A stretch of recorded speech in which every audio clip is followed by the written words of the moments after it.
It's been 5 years. 5 years since I finally, painfully, and messily extracted myself from that relationship. It was one of those relationships that doesn't just end, it leaves a crater. She was my first real love, and she was a master of a quiet, insidious kind of cruelty, a manipulator of the highest order. Every argument was my fault. Every insecurity I had was a weapon she would sharpen and use against me. By the end, I was a hollowed out, anxious wreck of a person.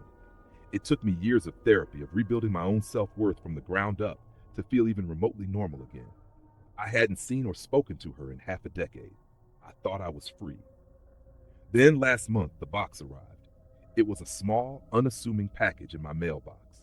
No return address, just my name and address, written in a familiar, elegant, sharp cursive that I recognized instantly. A cold, heavy feeling, a ghost of an old anxiety, settled in my stomach. Her handwriting.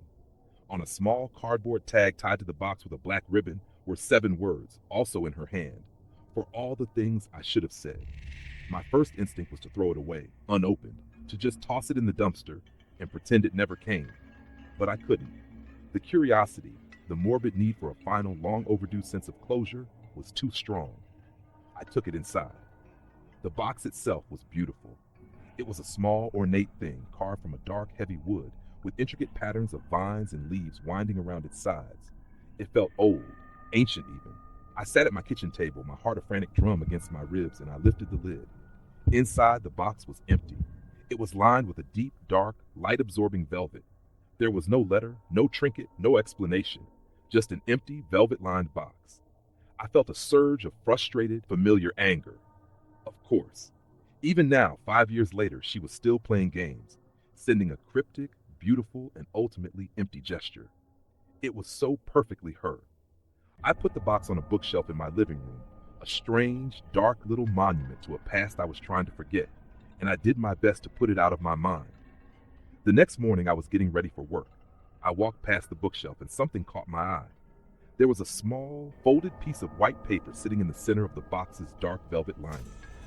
I froze. I knew, with an absolute certainty, that the box had been empty when I went to bed. My apartment door was locked. No one had been in. My hands were trembling as I reached for it. I unfolded the paper. On it, in that same sharp, elegant cursive, was a single sentence. I'm sorry for making you feel small at that dinner party with your friends. I stared at the note, my mind reeling. The dinner party. It had been 7 years ago. A small gathering at a friend's apartment. She had spent the entire night subtly, skillfully, undermining me in front of my oldest friends, making me the butt of a dozen gentle jokes that left me feeling like an idiot. I had almost forgotten about it. But the apology, it was so specific, so verbatim to the conversation we'd had in the car on the way home, where I had used those exact words, "You made me feel small." I spent the rest of the day in a daze, the note folded in my pocket, a strange hot coal against my leg. When I got home from work, I went straight to the bookshelf. There was another note. I'm sorry for reading your journal. My blood ran cold. She had always sworn she hadn't. It had been a huge fight, a suspicion I could never prove, but here it was, a confession, a posthumous admission of guilt. I checked again an hour later. Another note. I'm sorry for lying about where I was that night. This was the rhythm of my life for the next week. The box became an endless automated apology machine. Every time I looked, a new note, a new folded piece of paper, a new shard of our toxic past would be waiting for me. At first, it was cathartic, validating. Every note was a confirmation that I hadn't been crazy. The gaslighting, the manipulation, it had all been real. It was like all the old wounds I had were finally being lanced, the poison drained away. I'm sorry I told your mother you were the one who broke her antique vase. I'm sorry I flirted with your best friend at your birthday party. I'm sorry I made you quit your painting class. But then the apologies started to get darker, more intrusive. I'm sorry for watching you while you slept. I found that one on a Saturday morning. I felt a chill that had nothing to do with the temperature of the room. I remembered waking up sometimes in the dead of night with the feeling of being watched, only to see her lying beside me, her eyes closed. I had always dismissed it as a dream. I'm sorry for putting that keylogger on your laptop. That one explains so much. The way she always seemed to know what I was thinking, who I was talking to. The way she would bring up things from private emails, pretending it was just a lucky guess. I'm sorry I followed you to work that day you said you were sick. The box wasn't just apologizing for the things I knew about. It was revealing a secret, hidden history of stalking and violation, a level of obsession and control that I had never even suspected. The catharsis was curdling into a deep, creeping horror. It was an invasion, a reopening of a past that was far more monstrous than I had ever realized.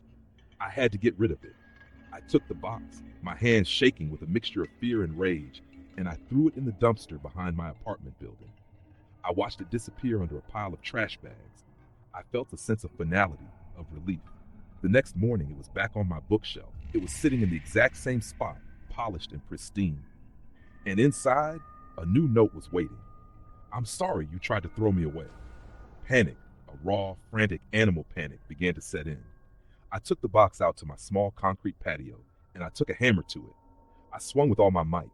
The hammer head connected with the dark wood with a loud crack and bounced off, leaving not so much as a scratch. The wood was impossibly unnaturally hard. The hammer, however, had a new dent in its head. The box was a part of my life now, an unmovable, unbreakable, and unending source of my past poison. And then the apologies started to change. They started to become predictive. One morning, a note appeared that was different. It was about the future. I'm sorry for what the man on the bus is about to say to you. I stared at the note, a sense of profound, dizzying wrongness washing over me. An hour later, on my commute to work, the bus lurched, and a large, angry-looking man stumbled and spilled his coffee.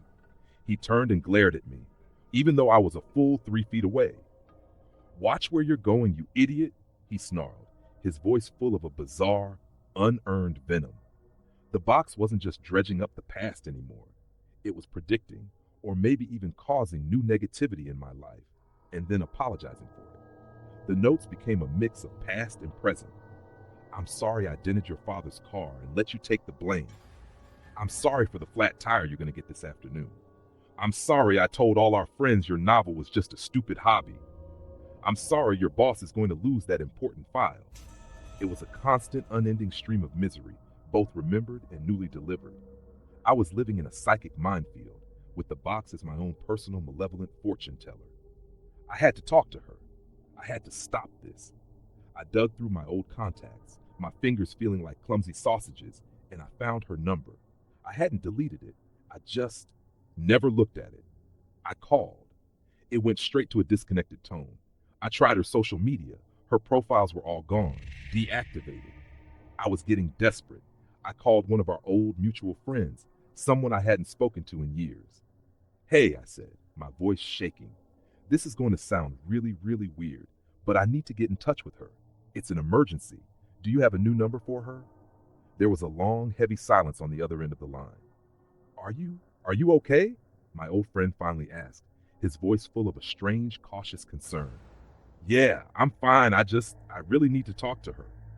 Another pause. Dude, he said, his voice soft. She's dead. She died a year ago. The phone slipped from my hand and clattered to the floor. I just stood there, the blood roaring in my ears. Dead. She was dead. A car accident. My friend's tinny voice continued from the floor. It was really awful. I thought you knew. Her parents sent out an announcement. I hung up. She was dead for a year. But the box had arrived a month ago. And the notes, they were still coming. I stumbled to the bookshelf. The box was there, a dark, silent void, and inside a new, folded note. I picked it up with a hand that was so numb I could barely feel the paper. I'm sorry I died. My mind shattered. The last fragile barrier between the rational world and this impossible waking nightmare dissolved completely. This wasn't a sick prank. This wasn't a final manipulative game. This was something else, something from beyond the grave.